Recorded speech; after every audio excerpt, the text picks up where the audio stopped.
Let me tell you something. I have gone further to negotiate with the European Union companies and Canadian companies. They are sending us special areas of digital skill, which our youth will also learn. And by December this year, 4,000 Igbo youths will be employed in Europe. Hope Uzodinma ekwela nkwa nke gbara onye ọbụla gharị n'ala Nigeria. 27 years. For 27 years, the family of Tupac Shakur has been waiting for justice. We are here today to announce the arrest of 60-year-old Dwayne Keith Davis, aka Keefy D, for the murder of Tupac Shakur. Ndị uwe ojii nke Las Vegas anwụchiela otu nwoke gbasara mgbagbu nke agbagburu Tupac n'afọ 1996. Ngwa gezie ntị nke ọma ka ị nụrụ ya n'uju ya.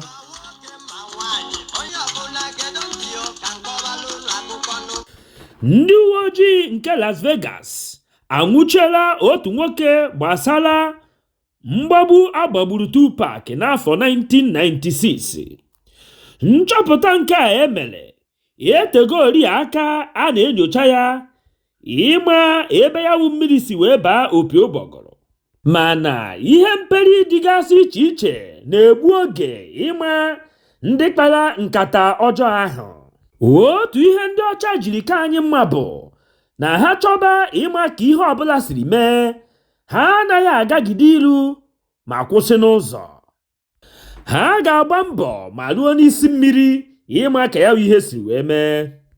Ọ ya mere na ndị ọcha mba Amerịka ekwenyeghị na onye jekata hala nke o jere eje ana ya n'iyi, kama ha kwenyere ma kwenyeshie ike na onye jekata hala chọbazie ịkwụsị, nwanne ya enyere ya aka ma jeruo na ya isi mbido ma isi nkwụsị. Ọ bụ ya mere ha ji wee kwechiri na ha ga-ahụrịrị ma mara ndị nke aka ha dị n'ọnwụ Tupac. Tupac bụ nwa okorobịa onye otiegwu gbara afọ 25 nke eji egbe wee gbatọsịa n'afọ 27 gara aga na mba Las Vegas nke dị n'ime Amerịka. Ha gbagburu ya oge ụgbọala ha nke sokọnụ kwụsịnatara n'ebe ọkụ uhie nke a na-akpọ red light nọ. Ọ bụ ebe ahụ ka eberebe ọjọọ ahụ gburu n'ime ndụ Tupac. Ndị onyokomite anyị mere ka anyị mata na aka anwụchiela ya nwa bụ nwa amadi Keefy D Davis. A nwụchiri ya n'ụzọ ụtụtụ ụbọchị Fraịde 29 nke ọnwa Septemba anyị nọ n'ime ya. Davis etogoli eji esu imi ma na-atụ ya aka n'ihe gbasara ọnwụ Tupac, nke mekwuru na o ji aka ya wee taa onwe ya mgbe a na-ajụ ya ajụjụ ọnụ n'afọ 2019 nke gara aga. Ọ bụ mgbe ahụ ka o kwuru wee sị na ya onwe ya nọ na ebe ahụ agbatọsịrị Tupac o wee wuru onye nwụrụ anwụ. Nke a pụtara na otu ụbọchị eziokwu ga-apụta ihe maka na adịghị ekpuchi afọ ime aka. 27 years. For 27 years, the family of Tupac Shakur has been waiting for justice. We are here today to announce the arrest of 60-year-old Dwayne Keith Davis, aka Keefy D, for the murder of Tupac Shakur. Davis was arrested this morning by my LVMPD criminal apprehension team, and this investigation started on the night of September 7th, 1996. It is far from over. It has taken countless hours, really decades, of work by the men and women of our homicide section to get to where we are today. Several of those detectives that are standing here with us include Detective Cliff Mogg, the lead detective on this case. He is now retired.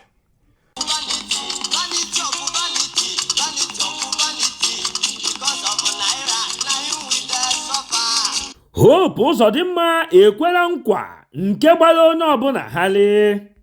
Ogbu onye akpa ntị were na-ekwusi okwu ekwurekwu emeghe eme bụ sọ naanị aja dị n'ala. Enyechabeghị ụmụ Naịjirịa bụ ndị nke bi n'ala Naịjirịa ọrụ ha ga na-alụ n'ala Naịjirịa. Ọ bụrụzie ịga na mba ofesi ga-achọtara ha ọrụ ma dugakwa ha na mba ofesi. Kedu unu ihe ụmụ Naịjirịa ji isi ha kotere onwe ha n'ala Naịjirịa?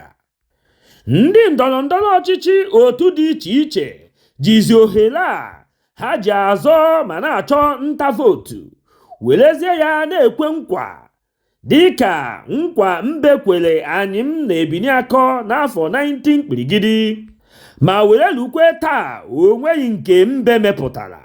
Ogbu onye akpa ntị jikwazi ukpe ekene na-ebugala Peter Obi bụ onye nke mere ka ndọrọndọrọ ọchịchị bụrụzie egwu nchagharị anya nke onye ọbụla ga-agbake anya fụ ka o si aga, maka na otu o siri were gbanwee ọnọdụ ndị na-azọ ọchịchị n'ala Naịjirịa ka ha kwụsị otu ha si akpagharị n'ọma ahịa dị iche iche na-achọ ndị nke na-ele akara na bụredị bụ ndị nke ha ga-enyere aka were na-agụnye ndị bịara igolo akara igosi ka obiọma ha si akpọ n'ala.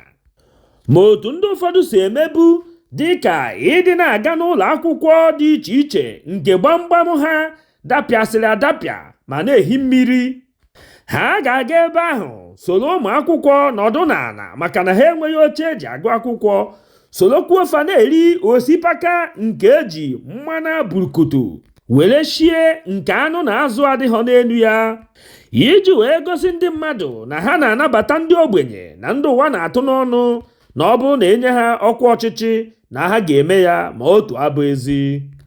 Peter Obi emechiela ụdị ọnọdụ dị otu ahụ n'ala Naịjirịa.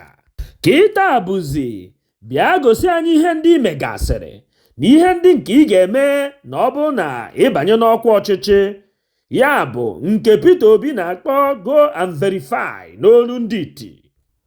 Ọ bụ ya mere Hope ji were na-enye ndị Imo steeti Hope na ya ga-eduga ha n'ala bekee ma kwụọrọ ha ụgwọ ụgbọelu nke ga-ebuga ha. Ya bụ nkwa o kwere katọlọ onye ọbụla ọnụ.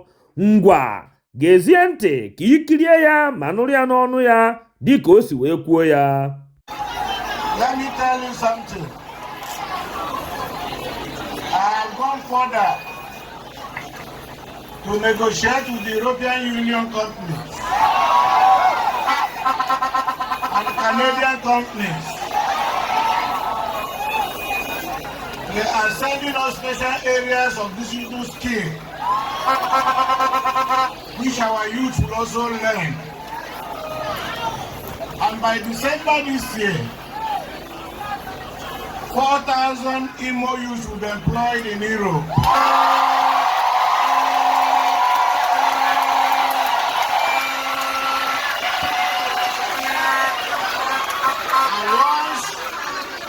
And once the employment letter comes, the governor will pay for your 8 tickets.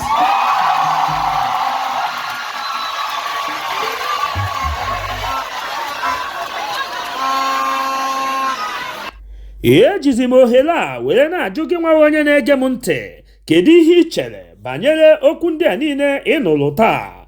Depụta ya na comment section. Ọ gwụla ka ọ ha anyị n'ọnụ, echefukwana ibinyere ya aka n'ebe edere subscribe. O nweghị ego gị ga-apụ, kama ọ ga-abụ mgbe ọbụla anyị wepụtara ihe onyonyo ka ị soro na onye izizi ga-afụ ya. Gbakwa mbọ hụ na ị tụsara ozi a ka o rute nwanne gị ma onye ọbụla. Udo dịrị unu.